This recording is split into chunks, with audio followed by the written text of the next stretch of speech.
Bonjour, mon nom est Tony Anthony, je suis l'auteur du livre L'œil du tigre. Je suis chrétien depuis près de 18 ans maintenant, et où que j'aille dans le monde, les gens me posent toujours la même question, quelle est la raison de croire en Dieu?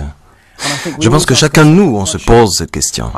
Je suis moitié chinois, moitié italien, je suis né en Angleterre, mais j'ai grandi en Chine de mes 4 ans à mes 12 ans, donc pendant 8 ans. La raison de ça est que mon père était très malade et que ce sont mes grands-parents qui m'ont élevé et qui l'ont fait dans la tradition bouddhiste, à vrai dire. Moi, je ne croyais pas en Dieu du tout, en fait. Pour moi, Dieu faisait partie de ma vie, simplement, dans l'idée de pouvoir discerner ce qui était bien ou ce qui était mal, c'est tout.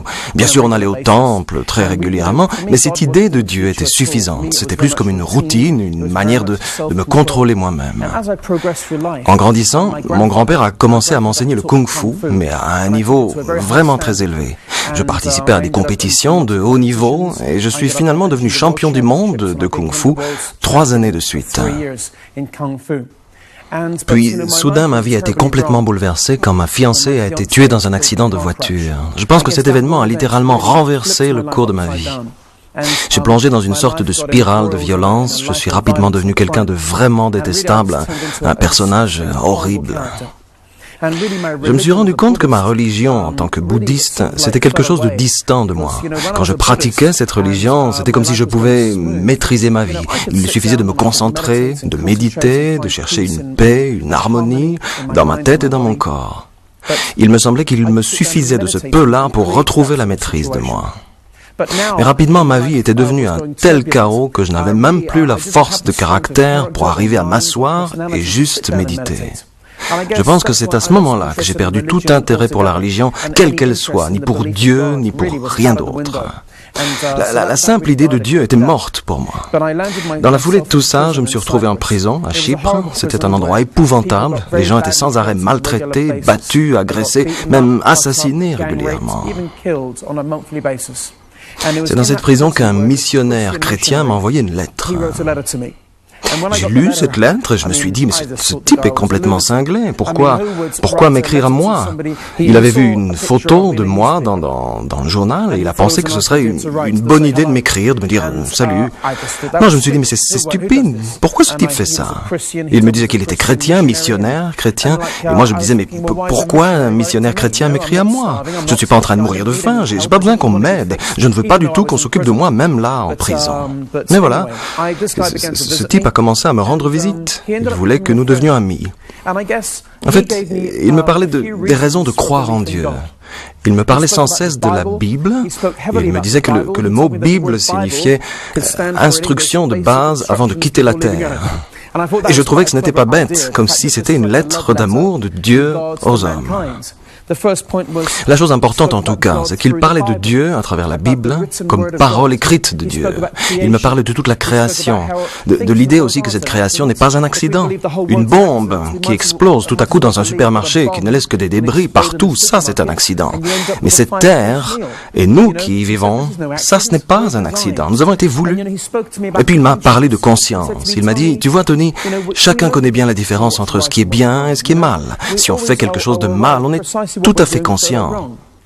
Il y a des églises partout dans le monde remplies de gens qui croient en Dieu et qui écoutent la parole de Dieu. Et de là, il s'est mis à me parler de la résurrection de Jésus.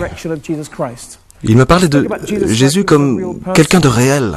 Mais moi, j'étais bouddhiste. Je ne croyais pas en ce genre de fables absurdes et merveilleuses. Ça, c'était les croyances des autres. Il n'était pas question pour moi de croire en ça. Mais au fur et à mesure de nos rencontres, ce qui est apparu, c'est que cet homme-là vivait en Dieu. Il croyait en Dieu si fort que ça l'amenait à venir me voir en prison chaque semaine. Semaine après mois et d'année en année. 3 ans, il ne m'a jamais lâché. C'était pas juste quelqu'un qui va gentiment à l'église chanter Alléluia. Non, il venait chaque semaine en prison voir le type pourri que j'étais. J'avais maltraité des gens, j'avais tué des gens, que des trucs horribles. J'étais un personnage horrible, c'est tout. Mais cet homme-là, chrétien, il vivait ce qu'il croyait, une vraie foi. Il me parlait aussi de comment Dieu a créé le monde et de combien Dieu nous aimait, que sa parole était comme un ensemble de conseils, de règles pour nous aider à ne pas briser les lois qu'il a établies avec nous. Cette idée que si l'homme brise les lois de la science ou les lois de la morale, c'est de là que vient la destruction. C'est ce qui se trouve dans les commandements, en fait. Ne mens pas, ne tue pas, etc., etc. De la même façon qu'il y a des lois pour la science. Il m'expliquait aussi comment l'homme avait volontairement coupé le contact avec Dieu pour s'en éloigner. Nous voulons mener nos vies selon nos propres règles et de fait, la relation entre Dieu et l'homme a été rompue volontairement. La conséquence de tout ça est ce qui est décrit dans la Bible comme le péché, l'enfer. L'enfer, c'est l'endroit où Dieu n'est pas. C'est un endroit de souffrance parce que Dieu n'y est pas. Mais il me disait aussi que, malgré ça, Dieu nous aimait toujours, qu'il nous aime tant d'ailleurs qu'il a donné pour nous son Fils unique, pour que ce Fils vienne sur terre vivre une vie de perfection, pour ensuite mourir de manière cruelle sur une vulgaire croix, mais pour prendre sur lui ce que moi ou chacun d'entre nous aurait mérité pour avoir rejeté les lois de Dieu. Mais cet homme me disait, tu vois, il y a là deux conditions, deux choses qui nous permettent d'être pardonnés et de recevoir la vie éternelle. L'une, c'est de choisir de s'éloigner de tout ce que nous avons conscience de faire comme mal dans nos vies et de demander pardon pour ça. Tu as fait quelque chose de mal, demande pardon à Jésus pour ça. Et ne t'en tiens pas là. Continue à aller dans ce sens-là. Il y a des choses pour lesquelles on n'est pas assez fort pour arrêter. Mais il m'a dit, pas de souci. Dieu, lui, est toujours assez fort pour nous aider quand on n'y arrive pas. Mais il faut continuer à le vouloir et se confier en Jésus. Se confier en Jésus, ça ne veut pas dire être religieux, apprendre par cœur des beaux blabla religieux. Non. Croire, c'est vivre ce qu'on croit. Le vivre chaque jour. La manière dont on traite les gens, la manière dont tu vis ta vie, ta façon de faire, tes décisions, tes choix. Ce dont je me souviens, c'est que j'ai fait ces deux choses cette nuit-là en prison dans ma cellule. J'ai prié Jésus. J'avais jamais fait ça avant, j'étais bouddhiste. J'avais aucune raison de croire en Dieu. Mais quand j'ai prié cette nuit-là, j'ai fait ces deux choses. J'ai pleuré quand je demandais à être pardonné. Cela voulait dire que je croyais en quelqu'un d'invisible.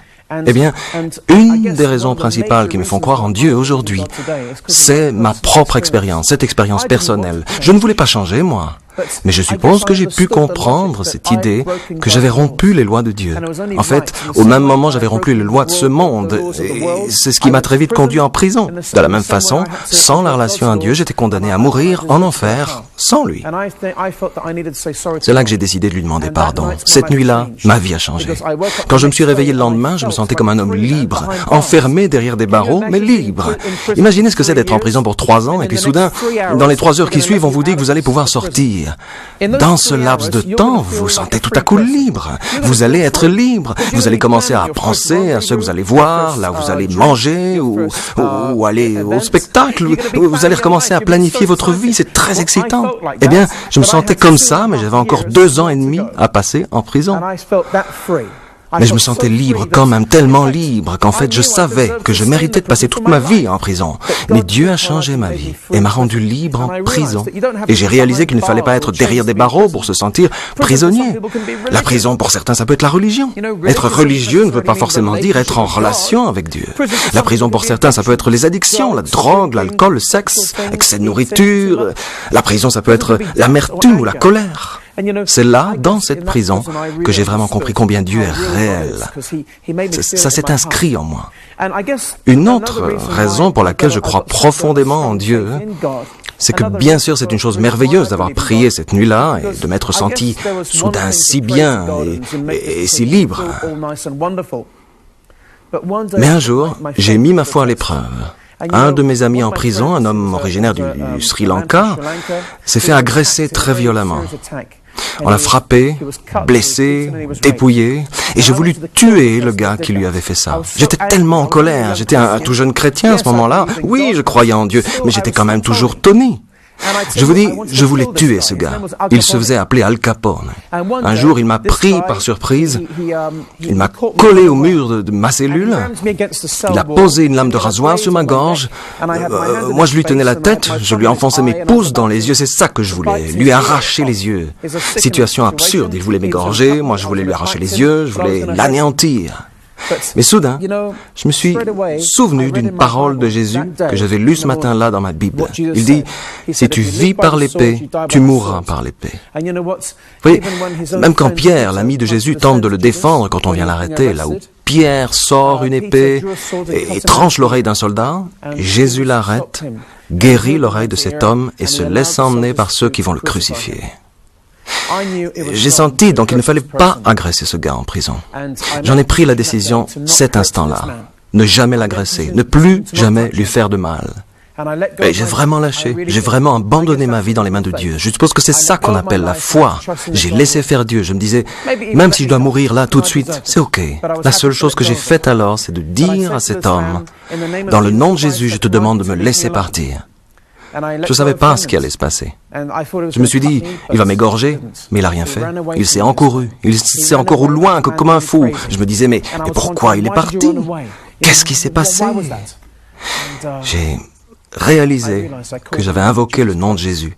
Cet événement, ce jour-là, m'a donné d'infinies raisons de croire en Dieu, de continuer à vivre pour lui et de parler de lui jusqu'au dernier jour de ma vie. Et c'est ce que je veux faire. Vous voyez, la dernière chose que Jésus a dite à ses disciples, c'est « aller dans le monde et annoncer la bonne nouvelle à toute la création ». Ce serait vraiment absurde que moi, en tant que chrétien, je ne partage pas ce message qui a changé et transformé ma vie. Voilà pourquoi je continuerai à le faire jusqu'à mon dernier jour. Car Dieu a tant aimé le monde qu'il a donné son Fils unique afin que quiconque croit en lui ne meure pas et ait la vie éternelle.